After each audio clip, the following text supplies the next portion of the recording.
देखो, इस वाली वीडियो में हम पढ़ने वाले हैं लाइगेज का क्या मैकेनिज्म होता है। ठीक है, लाइगेज का मैकेनिज्म पहले पढ़ लेते हैं, वो कैसे काम करता है, लाइगेज का क्या काम होता है। डीएनए रेप्लिकेशन के बाद हमने देखा था कि जो रेप्लिकेशन फॉर्क बन जाता है ना, ऐसे हमारा जो ये रेप्लिकेशन फॉर्क ओपन हो जाता है, यहाँ पे एक स्ट्रैंड होता है जो लीडिंग स्ट्रैंड बनाता है। ठीक है, ये देखो 5 प्राइम से 3 प्राइम है हमारे पास, एंड ये हमारे पास 3 प्राइम से 5 प्राइम स्ट्रैंड है। तो यहाँ पे अगर प्राइमर लगेगा, एक बारी प्राइमर लगेगा, ठीक है, ये हमने प्राइमर लगा दिया। ऐसे इसमें जो है, यहाँ पे जो है, क्योंकि 5 प्राइम से 3 प्राइम सिंथेसिस होती है, तो इसमें बार बार हमको ये प्राइमर जो है ऐड करने पड़ता है, और वो रेप्लिकेशन फॉर्क की डायरेक्शन पे डिपेंड करता है। अगर सेम डायरेक्शन में है तो एक ही प्राइमर लगेगा, लीडिंग स्ट्रैंड बनेगा। ठीक है, वो मैं ऑलरेडी एक्सप्लेन कर चुकी हूँ।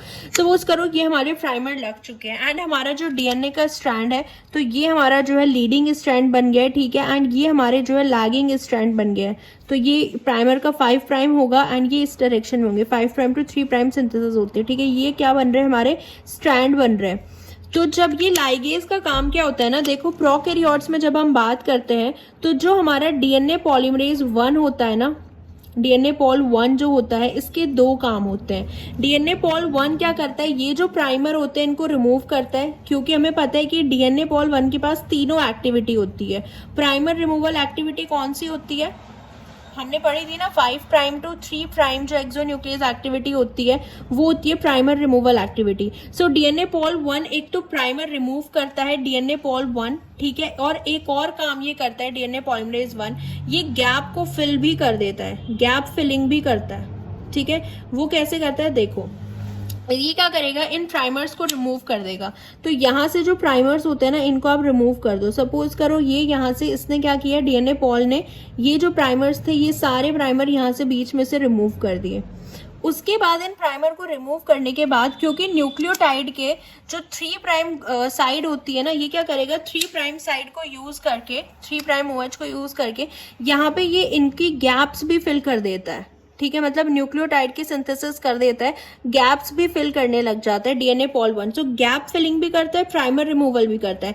लेकिन कुछ न्यूक्लियोटाइड्स जो होते हैं ना, ये लाइगेट नहीं हो पाते, तो जो इनमें लाइगेशन का काम जो होता है ना, वो करता है लाइगेज एंजाइम, यानी कि इन स्ट्रैंड को लाइगेट करने का काम जो करता है, न्यूक्लियोटाइड को बेसिकली जो लाइगेट करने का काम करेगा, वो कौन करता है, लाइगेज एंजाइम। तो अब ये लाइगेट कैसे करता है, वो हम देखते हैं, लाइगेज मैकेनिज्म में क्या काम होता है।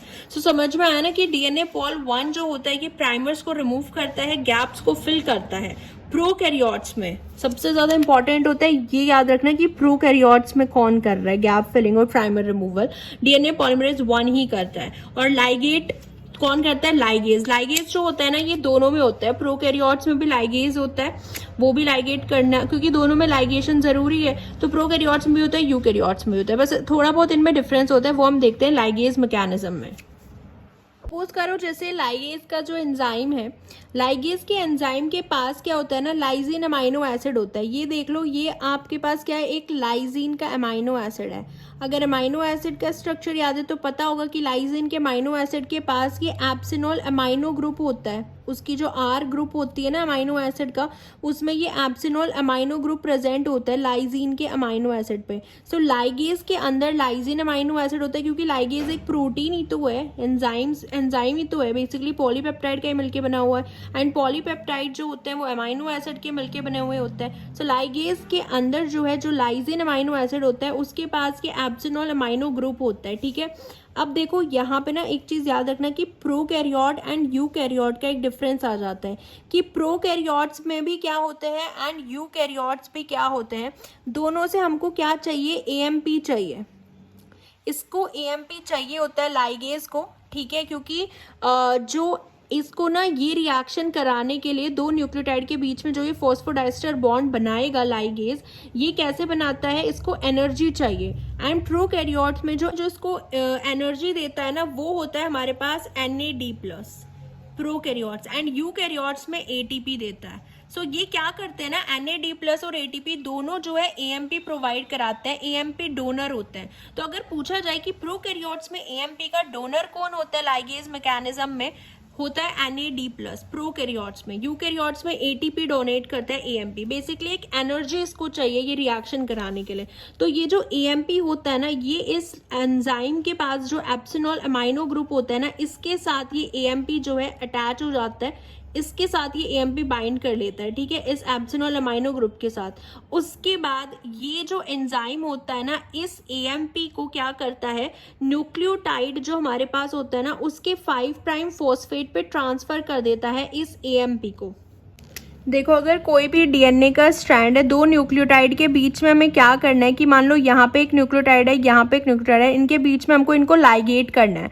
तो इसके पास एक 3' OH होता है एंड इसके पास क्या होता है, 5' फॉस्फेट होता है। तो ये एंजाइम क्या करता है ना, लाइगेज एंजाइम न्यूक्लियोटाइड के 5' फॉस्फेट पे इस AMP को ट्रांसफर कर देगा।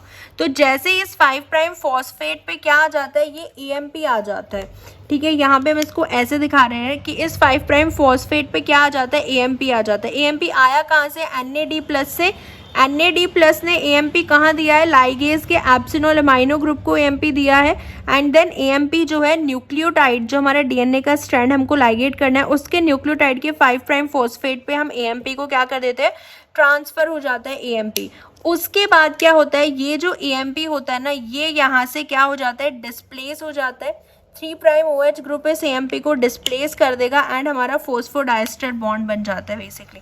और ये हमारा जो AMP होता है, यहाँ से ये डिस्प्लेस हो जाता है AMP, क्योंकि 3' OH ग्रुप क्या करेगा, इस पे जैसे ही न्यूक्लियोफिलिक अटैक करता है तो हमारा ये जो होता है न्यूक्लियोटाइड के बीच में जो है यहाँ पे फोस्फोडाइस्टर बॉन्ड फॉर्म हो जाता है। इस तरीके से ये क्या कर देता है, लाइगेट कर देता है। सो ये AMP क्या हो जाता है, यहाँ से डिस्प्लेस हो जाता है बाय 3' OH, ठीक है। इसको हम एक बार रीड करते हैं। अगर हम इसके स्टेप रीड करेंगे ना, पहले स्टेप में क्या होता है, AMP को हम ट्रांसफर करते हैं, या तो ATP से आता है या NAD से आता है, to the lysine residue on the epsilon amino group, on it epsilon amino group. यानी कि जो ये लाइजीन का होता है अमाइनो एसिड, उसके एप्सिनॉल अमाइनो ग्रुप पे हम AMP को ट्रांसफर कर देते हैं। एंड प्रोकैरियोट में ये AMP NAD+ से आता है, यूकैरियोट में ATP से आता है। ये होता है फर्स्ट स्टेप।